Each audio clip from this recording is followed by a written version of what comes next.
Hello, and welcome to the Hamumu Halloween Home Horror Hoedown. The podcast where we watch 31 horror movies throughout the hallowed month of October. Ranging from the critically acclaimed to film school projects gone gruesomely awry. And we take them all way too seriously. I'm your host, Mike Hummel. And I'm your host, Sully Hummel. Now warning, we use a ghoulish number of spoilers, so watch the movies first. Second warning, we don't know anything about anything, so don't take us seriously while we take these movies seriously. So we are recording our review of Tigers Are Not Afraid literally minutes after finishing watching it. Very few minutes. And I wanted to do that very intentionally because this movie left me in a very specific emotional place, and I wanted to make sure that that was reflected in the review. I didn't want to give myself time to recover from watching this movie before talking about it.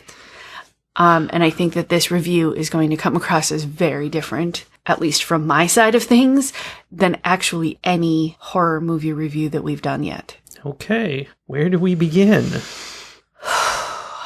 Well, the first thing I want to say is that at the end, I realized that this is actually more of a fairy tale than a horror movie tale. And I knew all along it had those fairy tale elements. I mean, there's actually, it says it's a fairy tale. Mm-hmm. She's writing this fairy tale as a school assignment, but it's an old school fairy tale. And old school fairy tales have always been also horror stories.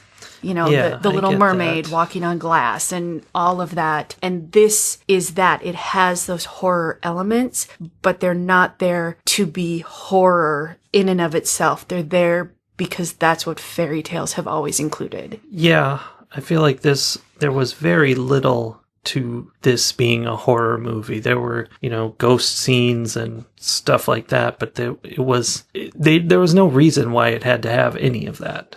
They could have just told their story without ghosts and monsters. Well, definitely needed monsters, but without trying to spook you with dead people and stuff. So it was very much about the story and what was happening here.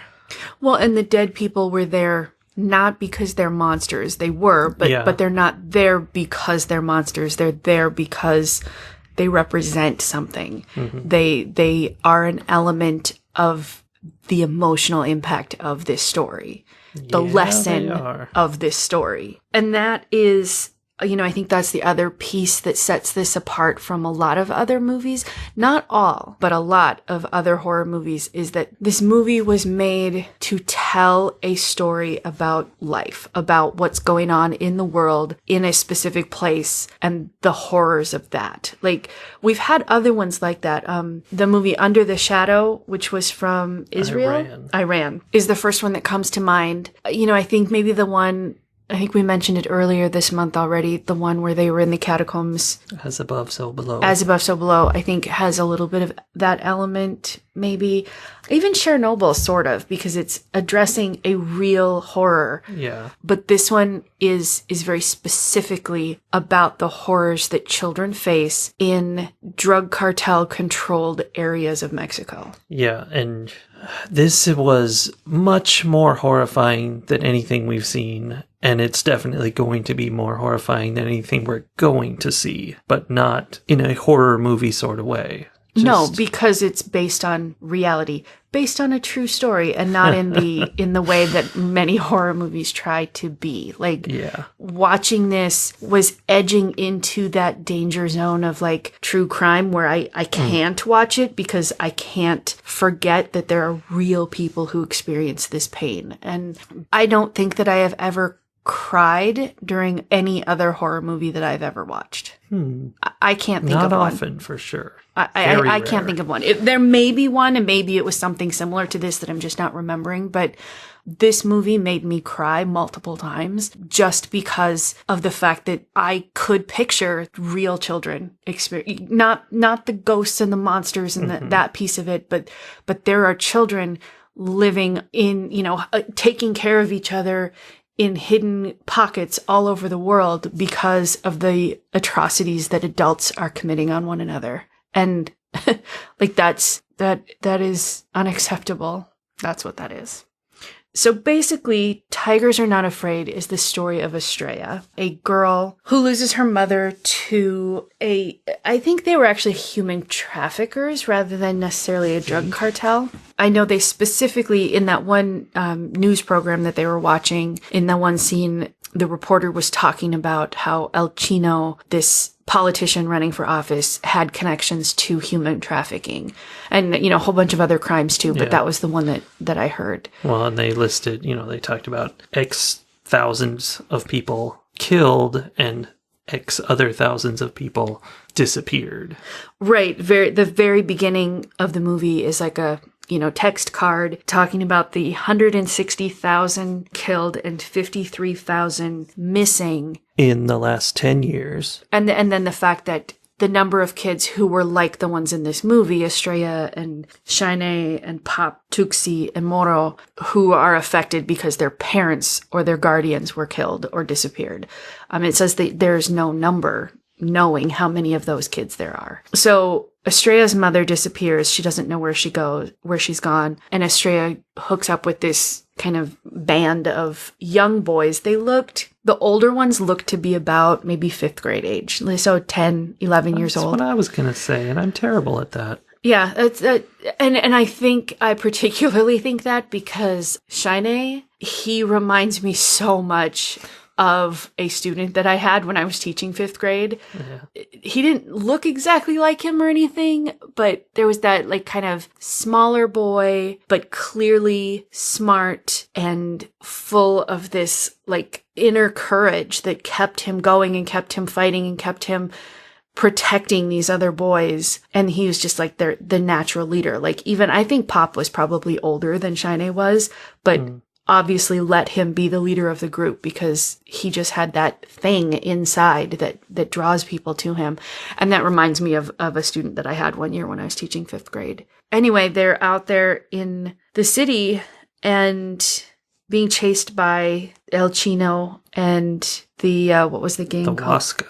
The Huascas, who want to get back a phone that has evidence proving that El Chino, this politician, is involved in murder. One of his many, many murders. Right, many, many murders. And at the beginning of the movie, Estrella, she experiences a school shooting, or at least there's a shooting near her school. Yeah, that was something I was noting. Yeah, and, that clearly something they had all experienced before. Like, all of these children knew exactly what to do when the shooting started. And I don't know that anyone actually died. I think perhaps her teacher just was afraid that would happen. So.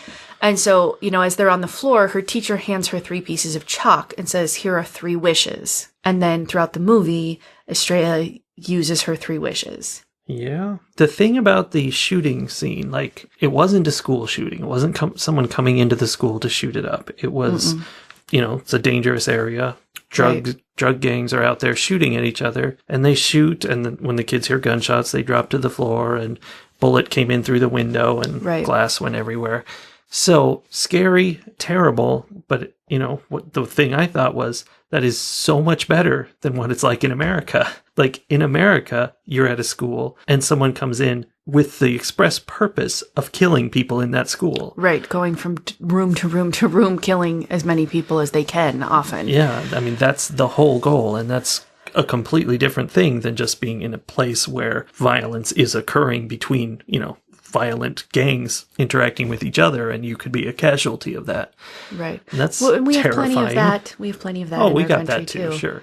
The thing that I thought actually, I agree with you, and the thought that I had while I was watching it was, oh yeah, we're not the only country where where children go to school and don't feel safe. Like it's for a different reason, perhaps, but at least now there are plenty of students in America who go to school and external violence affects them. But it made me think of all of the places around the world where that kind of gang violence or political upheaval or where violence is an everyday occurrence. Mm-hmm. And that is something that they are aware of, not just when they go to school, but every time they go to a movie theater and every time they go to a cafe and every time they go out to, a shopping center. And, that's something that the world has been experiencing for a very long time. And we in America, in a large sense, I mean, this has been happening. Obviously, there have always been people who have experienced this, but in a much larger, like all of us kind of sense, are relatively new to the idea that we are unsafe walking around, and how, we're like freaking out about it and making such a big deal about it. And it made me think about all of the people around the world who are watching us freak out and going, really? Now? Really? Yeah. Like, welcome to our world. But that's the thing about it that's so horrible, is that this kind of violence and stuff, our country isn't supposed to have that. We're supposed to be living our lives in this bubble, and yet we have a problem worse than a third world country where drug gangs are shooting at each other, or, tribal genocide is going on. That's terrible, but ours is more perverse. Ours is people who just decided they're going to kill everybody. Not that they're killing people because they're willing to for their goal, just because it's time to kill. Yeah. And that's America versus these other countries. It's really so messed up. There's no describing it. Yeah. After Estrella receives her wishes, she goes home. That's when she discovers that her mother is missing. And this was after the school is closed because of the shooting outside. From that point on, we see this trail of blood, this line of blood following her, and kind of encircling her sometimes, like sometimes it's behind her. Sometimes it seems to sort of foretell where she's going. Sometimes it splits off and reaches toward other people, but it's following her. It's this, I kind of interpreted it as death. Like, death was with her from that point on. Except it was also, it was trying to help her a lot of the time and point her It was, to things. But in those instances, it became death for someone else. Like that. I can think of one example of that for sure. Right. And so every time, it like diverts from her, but it's somebody dies. Whoever is touched by this line dies. And as she's making her 3 wishes, which she initially thinks of in terms of fairy tales, like her teacher told her, she makes these wishes and they come true, but in very twisted, dark ways. She wishes that her mother would come back. And we know how that always goes. Right. And so now she has this kind of zombie ghost, scary monster following her, whispering her name, telling her secrets and things. She wishes that she didn't have to kill, what was his name? Kako. Who is the guy who's after the phone because it's his phone. Right. And she doesn't have to kill him, but it's because someone has already killed him. And then at the end, she wishes that Shine's burn scar, which she knew would that disappear was a from bad his move, face. But she did it anyway. Yeah. I do not get that choice. And I think she did it because she had hope, like that she still believed that maybe she could have a wish, that she could wish for something good, and she was trying to share that good with him. Yeah. But throughout the whole movie, Shine says several times, like, I don't have any wishes. No luck. He has a much more fatalistic view of the world, where she still has some idealism. Yeah. Which I think is probably erased from her pretty solidly when that final wish comes true. Shine's death at the end was hard for me. Mm-hmm. And it was one of the points when I cried, but it was not the hardest moment of the whole movie for me. That moment came when Moro saved Shine and Estrella by shooting at one of the Huascas and then immediately being shot to death by them. Yeah. That wasn't the part that got me. I didn't cry at this movie because I'm a man. I'm a big, strong, macho guy. I'm just going to let that toxic masculinity pass on by, where we have other issues today. Really? But I teared up not when Moro died, but afterwards when Shine painted a graffiti mural of Goodbye Moro. And that was... Yeah. There's something about... It's my issue is... I think it's because... When you die, you're gone, whatever, you don't care. But it's about the people who are left and how they deal with it. And that always gets me. So that was intense. I think when Moro was shot, I immediately, I was hurt by that. Yeah. And I think I sort of expected it because he was that character. Like, he was the youngest of the boys. He was maybe 6. I think he was very young. He was the most traumatized of the boys. Like, he carried a stuffed tiger with him everywhere. He didn't speak because of whatever it was he had seen. Everybody else was definitely protecting him and taking care of him. And the moments where he would smile or he would have, experience something positive were so powerful in me that I knew, like, it's the Kaylee character. It's the whatever character is the heart of the story. They always take that away from you. And I kind of expected it to happen, but still, when he got shot, I felt it in my chest. And then they had him laid out in, at that point, they had already moved into this, huge, like, abandoned mansion, and it had all of this great imagery of, like, the pond in the hallway or in the entryway filled full of enormous goldfish.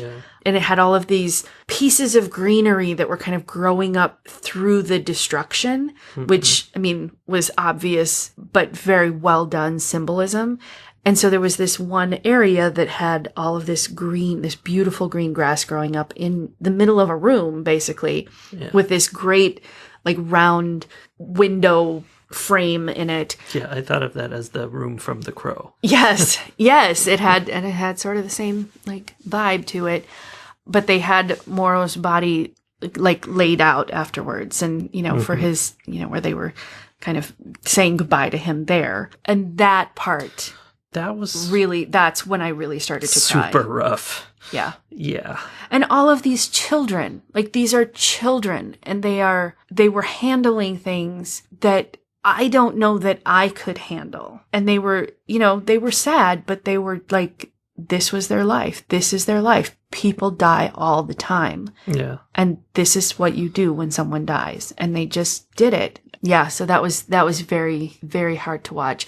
But also, yes, my other, like, big tears were when Shine did his artwork on the wall of the saying goodbye. And for exactly the same reason that you said. Like, the kid who played Shine did such a beautiful job of portraying the grief that would be there. And that graffiti was all throughout the movie. Such an artsy movie. Yes. I know that I didn't understand half of it.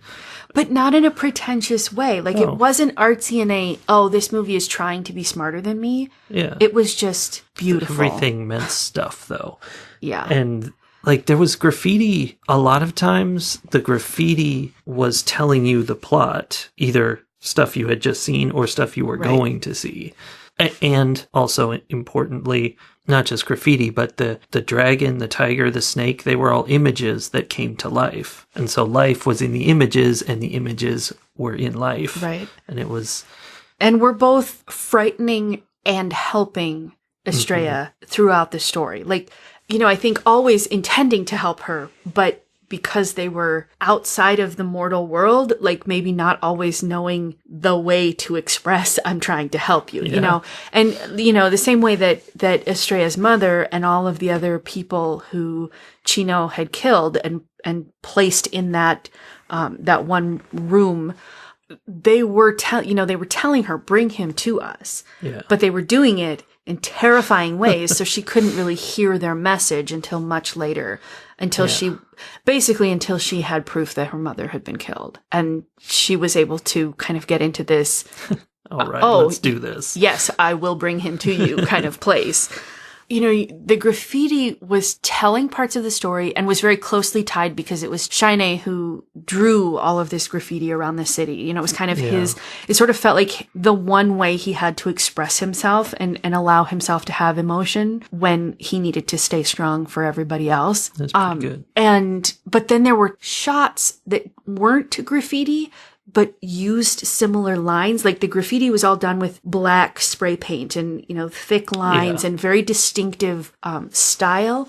And then there'd be a shot I'm particularly thinking of, there was a point when they were in a building and it was night and some of the boys kept turning the lights on and off. And when the light was on in the building, the cardboard and the broken window frames and stuff kind of created this same sort of shape and style that the graffiti used. And there were a couple of moments where I saw like shadows that weren't graffiti, but were kind of imitating it. And, tying both of the real, this is what's actually, this is the real concrete world with this more fantasy sort of world. And the graffiti seemed to sort of link the two together. Yeah. So it was beautiful. I mean, I think between the imagery of all of the life growing up within all of the rubble and the abandoned, destroyed buildings. Yeah. And the lines and the use of light and dark, the whole thing was just very skillfully done in terms of visual art. At one point, the two boys we haven't talked too much about, Pop and Tuxi, take the phone that has the evidence from Shine and are like, we're taking this to the cops. Yeah, they do take it from him. And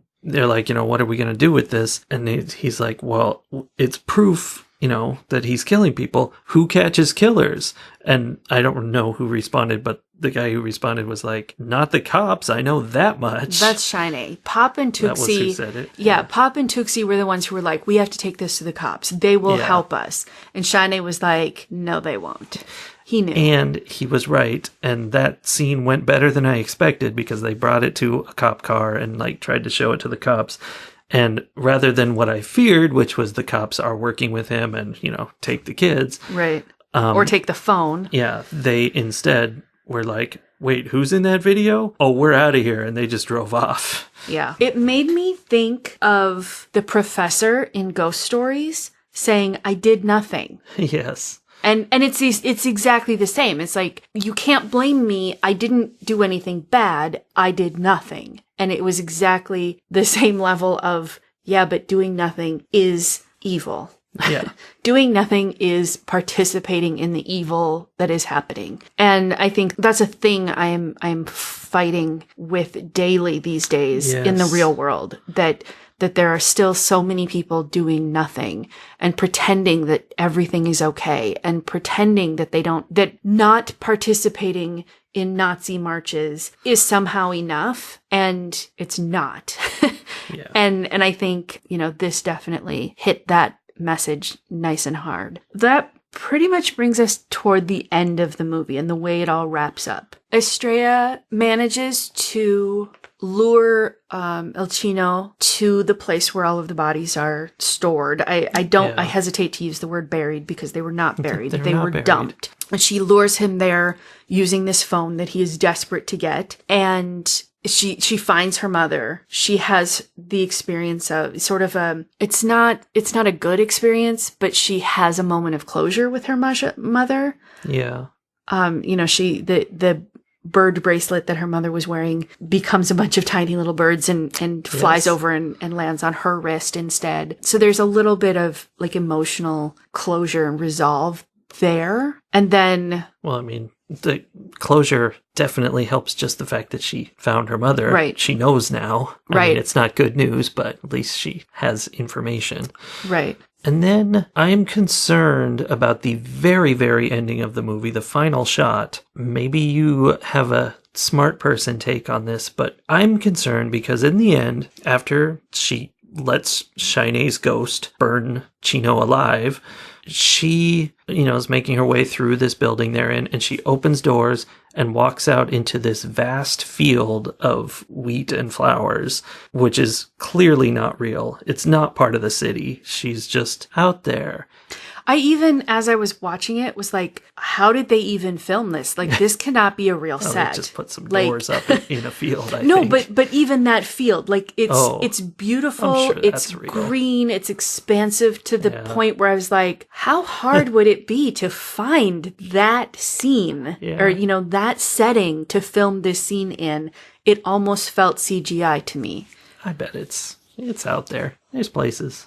It's possible. You got to find them nowadays, though. It's possible. You have to CGI out all the factories around them. Right. And there's one little pocket of green, and then you just copy and paste it all across the screen. Yes. But to me, that was like, we kind of have to backtrack a minute or two and decide that she died in that room, and this is it. But do we? Or is it just a shot of hope? I think here's where this is the horror movie piece of it. Because in horror movies, often all of our heroes die. Yes, they do. And Tootsie and Pop got away. I guess right? so. I think they took off at one point, and were gone. But so many of our main characters die. And especially with Shanae dying at the end, like they feel like there's some resolve, and then he's shot. And at this point, knowing that she has nobody left, I think it's very possible that the idea of Shanae's ghost coming and taking the lighter and walking in and blowing up that room is not what really happened. Like that's what her mind created for her as she was dying. Yeah, it's getting me a little. I mean, I'm still a tough man, but this discussion. Yeah. And that, that idea that I don't necessarily subscribe to, but that many do of, going to a better place. Well, yeah. That's what that green field seems to represent. That definitely seemed like it. Yeah. Ratings. Well, you can guess that this movie is 5 plush tigers out of 5. It was very affecting, so, it'll mess you up. And I highly recommend people watch it, hopefully before they listen to all the stuff we just said, because we spoiled very important things that would be ruined by having heard them before watching it. That's about all. It's a total art film. Like, everything is a symbol. It all means stuff. I didn't understand half of it, but it was seriously hard-hitting. That's all I have to say about that. Toward the end of the movie, I was realizing that I was going to have a hard time rating this because I've already given a 5+ once this month. There's no limit. No, the thing is, like, this movie, I don't know how to rate this movie within our scale if I've given a previous movie that we've seen a 5+. I see. Like, this movie is so far and away beyond anything that we've seen, anything that we've reviewed, that I don't know how to include it in the same scale other than to say, like, in our 1 to 5 rating scale, this is like a 12, which seems irreverent. And that is not what that is meant to be. It's just that good of a movie. And on all the different levels, like, it's beautifully done. It's impactful. It was a horror movie. It was more than a horror movie. Much more. Like, just everything about it was amazing. And you told me when we were starting to watch it that the kids who are acting in this movie were not professional actors. No, they had no prior experience. And before they filmed this movie, they gave them like a week or whatever, I don't know, of improv and acting classes, so they taught them, and they apparently auditioned like 500 plus kids to get down to these 5, so that's why they got good ones. And even the kids, like the bit pieces, like when they meet up with Ryan's gang, even those kids were amazing. The other fun fact is that the movie was shot in chronological order. No script was given to the kids so that they would have authentic reactions throughout, which was probably a good idea with kids. So they didn't get the story in advance. They didn't know, oh, Moro's going to die. Yeah, that was probably a big shock. Yeah. So anyway, all of that means I can't keep making the rating scale bigger and bigger. So I have to give this a 5+ because that's what I give movies that I think are the top of the top. This one is easily my new favorite horror movie and quite possibly my favorite movie. Whoa. I mean, just in terms of like meaningful, impactful movies. I mean, The Princess Bride will always be my favorite movie. Scott Pilgrim.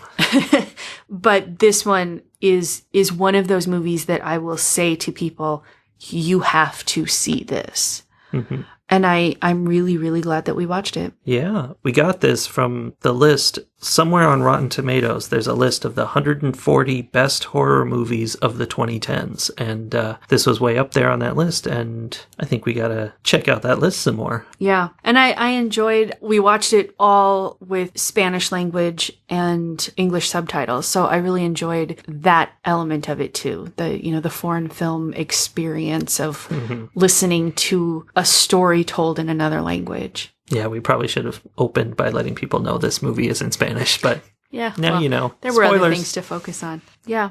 So I feel like I just want to end with kind of what Estrella ended with. We are princes, we are warriors, we are tigers. We are wandering off into a field now.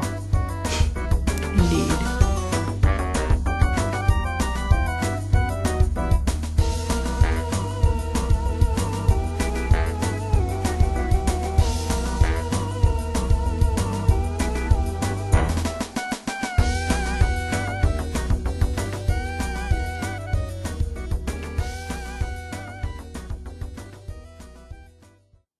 I know there's usually a funny part at the end of these reviews, but given the nature of this movie, I want to take this time to strongly suggest that you do some research into the violence that children are experiencing all around the world in places like Mexico and the Middle East and the Gaza Strip and Sudan and everywhere. I mean, places in America, including indigenous women and children and refugees being held in camps along the borders. And if you can, find a charity or an organization that you can support that will help them.